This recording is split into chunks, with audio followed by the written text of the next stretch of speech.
अच्छा सलीम साहब, मैं आपकी जानिब आना चाहूँगी। एक एक्स क्रिकेटर हैं राशिद लतीफ़ साहब, उन्होंने एक टीवी शो में बोला है कि राशिद खान वसीम अकरम से बड़े क्रिकेटर हैं, तो आप इससे कितना इत्तेफाक करेंगे या इस पर क्या राय देंगे?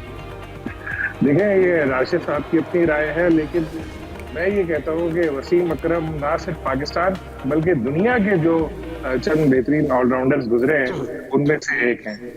और जिस जमाने में वो क्रिकेट खेलते थे, बड़े बड़े प्लेयर होते थे, सब उनसे घबराते थे और बैटिंग भी उनकी जबरदस्त थी और एक टीम मैन थे।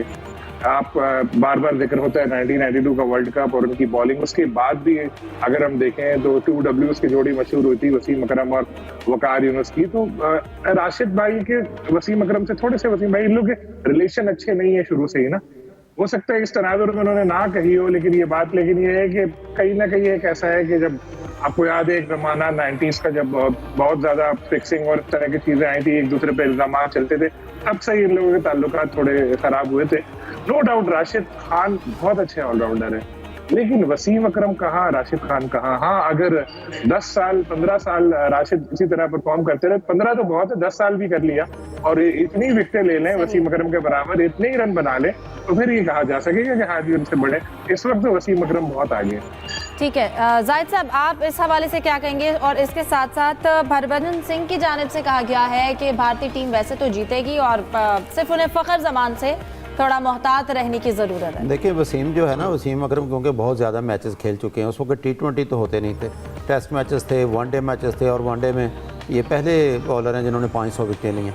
और यहाँ मैं ये भी जिक्र करूँ, ज़हीर खान जो फास्ट बॉलर हैं भारत के, उन्होंने एक इंटरव्यू में अपने 5 जो बेस्ट बॉलर्स हैं उनका नाम लिया है, जिसमें वसीम अकरम और वकार यूनुस भी शामिल हैं।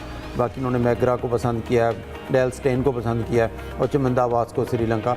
अजीब बिल्कुल इत्तफाक कहना चाहिए, उसमें उन्होंने बुमराह को शामिल नहीं किया। जहाँ तक आप राशिद लतीफ़ की बात करते हैं, राशिद लतीफ़ का एक अपना ख्याल हो सकता है और जिसका उन्होंने इजहार भी किया है। जब सलीम भाई जिसका जिक्र कर रहे थे, मैच फिक्सिंग की जो इंक्वायरी थी, जैसे कि उनकी शायद खालिद महमूद उस वक्त के चेयरमैन थे PCB, उनके अलावा मैं ही हूँगा या चंद एक जर्नलिस्ट होंगे जिन्होंने हर इंक्वायरी अटेंड की थी। मेरा ख्याल है इस रेफरेंस में शायद राशिद ने बात नहीं की, क्योंकि राशिद खान के बारे में जो उन्होंने कहा, क्योंकि अभी उभरते हुए खिलाड़ी हैं, अफ़गानिस्तान की सूरत हाल भी ऐसी नहीं है क्योंकि बाहर ज़्यादातर खेलते रहे राशिद, और साथ उन्होंने मशवरा भी दिया कि राशिद को चाहिए ज़्यादा से ज़्यादा टेस्ट मैचेस खेले। तो मेरा ख्याल कंपैरिजन खैर बनता तो नहीं है, क्योंकि वो स्पिनर हैं, वो फास्ट बॉलर हैं, और हमने तो डबल सेंचुरी करते हुए वसीम अकरम को स्टेडियम में बैठ के देखा था। तो बैटिंग भी बहुत अच्छी करते थे और बेस्ट ऑलराउंडर थे अपने वक्त के वसीम। बिल्कुल कहना ये चाह रहा था कि वसीम अकरम, मैं ये नहीं कह रहा कि वो फिक्सिंग की वजह से उनको उन दोनों पसंद नहीं करते थे। मैं ये कह रहा था जिस वक्त इशू हुआ था तो उन लोगों के आपस में रिलेशंस खराब हो गए थे, और मेरी जहाँ तक मालूमात है अभी भी कोई इतने अच्छे इनके रिलेशंस नहीं है। तो जाहिर है फिर बंदा अगर आपको पसंद ना हो और फिर दूसरे के साथ बात हो रही हो, तो फिर वो जाहिर है दूसरे का ही नाम लेगा। वो जो उसको पसंद नहीं करता उसका नाम तो लेगा ही नहीं ना। बिल्कुल, सबकी अपनी राय है, और जैसे कि आजकल हैपनिंग भी हो रही है तो सब अपनी कह लें कि अपनी अपनी बात सामने रख रहे हैं, और इसके साथ साथ एक्साइटमेंट भी है। यूसुफ साहब, कल भी जो लाहौर में तकरीब हुई दीवाने आम में, बहुत अच्छी रही, लेकिन हमने कहीं ना कहीं आतिफ असलम की कमी को महसूस की। तो आप इस हवाले से क्या कहेंगे? हिफ्ज़ा आतिफ असलम यकीनी तौर पर हम सब के पसंदीदा सिंगर हैं और सबको इंतजार। अच्छा, वही वाली बात जो हम प्रोग्राम से पहले जिक्र कर रहे थे, पूरा सच बताना आपने। पूरा सच भी बताऊंगा। कल चांस था कि आपको वहाँ तकरीब का हिस्सा बनाया जाता, लेकिन आप चूंकि ड्यूटी पर थी तो इसलिए आपको इनवाइट नहीं किया जा सका, वरना सर आपने मुझे वैसे भी नहीं किया, ये तो आप रहने दें, मैं नहीं भूलूंगी। चलिए ठीक है।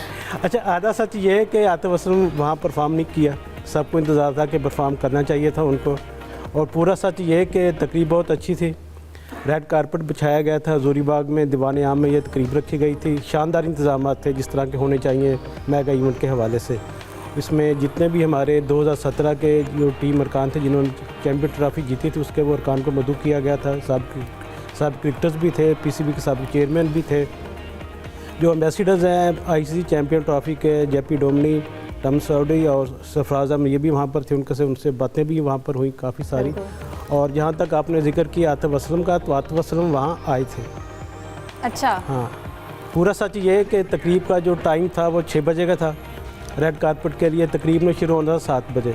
आतिफ असलम आए, अपनी गाड़ी में बैठे रहे, 20 मिनट तक उन्होंने इंतज़ार किया, तकरीब किसी वजह से शुरू नहीं हो सकी, जिसके बाद उनकी मुख्तलिफ और कमिटमेंट थी। उसके बाद वो चले गए गाड़ी में बैठ के, वहाँ से चलो बताया कि जी मैं जा रहा हूँ।